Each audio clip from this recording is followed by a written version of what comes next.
金だ。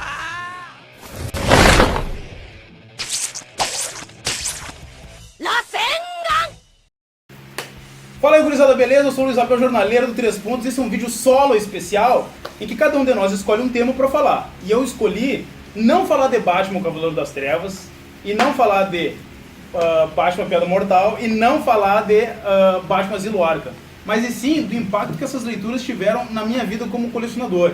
Um dos primeiros quadrinhos, se não o primeiro quadrinho que eu li, foi Batman, Cavaleiro das Trevas.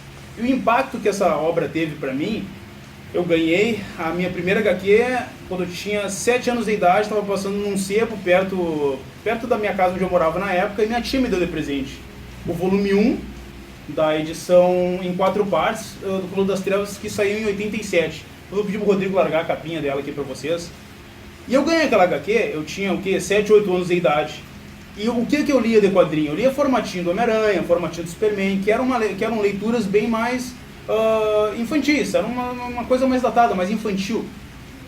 E quando eu li o Cavaleiro das Trevas, o peso que a leitura teve pra mim, como eu era muito jovem, mas o peso que a leitura teve do Frank Miller, da narrativa gráfica, da narrativa visual, da narrativa em off, de todo o texto, era maduro demais para um garoto de 8 anos.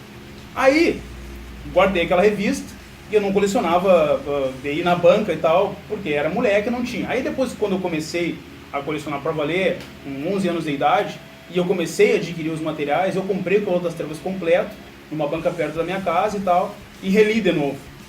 E aí, cara, um pouco mais velho, soa melhor, e o troço foi foda. Mas o peso que a narrativa teve foi muito boa, porque Frank Miller tem uma narrativa muito particular. Ele tem uma forma de escrever história muito particular, e o auge do trabalho dele, na minha opinião, é o Cavaleiro das Trevas. Ele fez uma série de outros trabalhos geniais, mas o Cavaleiro das Trevas ainda é o maior trabalho, o melhor trabalho do cara.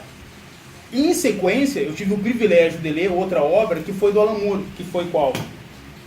Piada Mortal. A Piada Mortal, ela é uma leitura muito boa, mas eu acho que em termos de narrativa ela não é tão sofisticada quanto o Cavaleiro das Trevas. E quando eu li ela, eu te confesso que eu gostei, mas não tanto quanto eu reli depois. Na época, quando eu li, e todo mundo falava extremamente bem, Piada Mortal é genial, é muito bom e tudo mais, e eu corri atrás, como qualquer fã, por indicação de outras pessoas que já tinham lido. Eu gostei muito, mas a sofisticação da narrativa do Moore, a narrativa da história, que tinha menos ação, era mais conversa, era mais psicológica, não teve um impacto na época que eu li tão grande quanto na época que eu reli, um bom tempo depois e um pouco mais maduro. Mas eu achei a arte do Brian Bolland genial, achei um trabalho muito bem executado e o roteiro muito bom, né? Mas eu acredito que esse impacto que a gente tem com materiais que são mais sofisticados, o cara adquire quando está mais velho, quando é mais maduro e tal. Mas eu tive o privilégio de ler em sequência a Piada Mortal após o Cavaleiro das Trevas, e eu sabia que aquilo ali era algo precioso, era algo diferente. Aí, cara, um tempo depois, eu adquiri não essa edição, mas essa história. A edição que eu ganhei, que eu comprei na verdade, foi Batman Asilo Arkham, do Grant Morrison, do Dave McKean, que era a edição brochura, que era uma edição encadernada brochura que a Abril lançou, a Abril Jovem, a editora Abril Jovem. Cara, isso aqui foi uma viagem, porque quando eu li pela primeira vez, eu não curti nem um pouco. Eu achei a arte muito escura, muito rebuscada. Eu não curti, porque eu não entendi que ela era uma história, não de ação, não do Batman lutando contra os vilões do Asilo Arkham, mas uma história totalmente psicológica, em que ela entra na psique do personagem, mostra que o Batman é quase tão psicótico e tão louco quanto os bandidos, os loucos que ele prende. Ela dá uma... Grant Morrison e Dave McKean, eles utilizam uma narrativa em off, uma narrativa em texto muito confusa. Às vezes o Dave McKean colocava diálogos e balões e letreiros vermelhos nos cantos, ou eles em espiral, sabe? Umas coisas bem confusas, mas para que tu entrasse na jogada de que o quadrinho ele é psicológico, ele é para ser maluco mesmo. Mas toda a obra num conjunto total, ela é genial. O que o Grant Morrison fez foi sim, entupir de ácido, tipo louco. Ele e o McKean fizeram um troço muito psicodélico, mas que tem uma narrativa, um sentido muito bom. O roteiro é muito bom.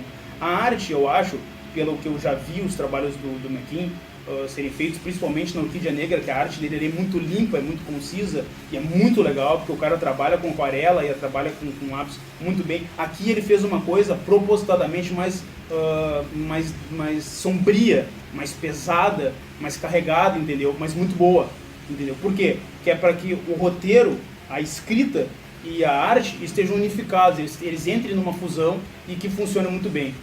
Mas a primeira experiência com a Ziloarca não foi legal.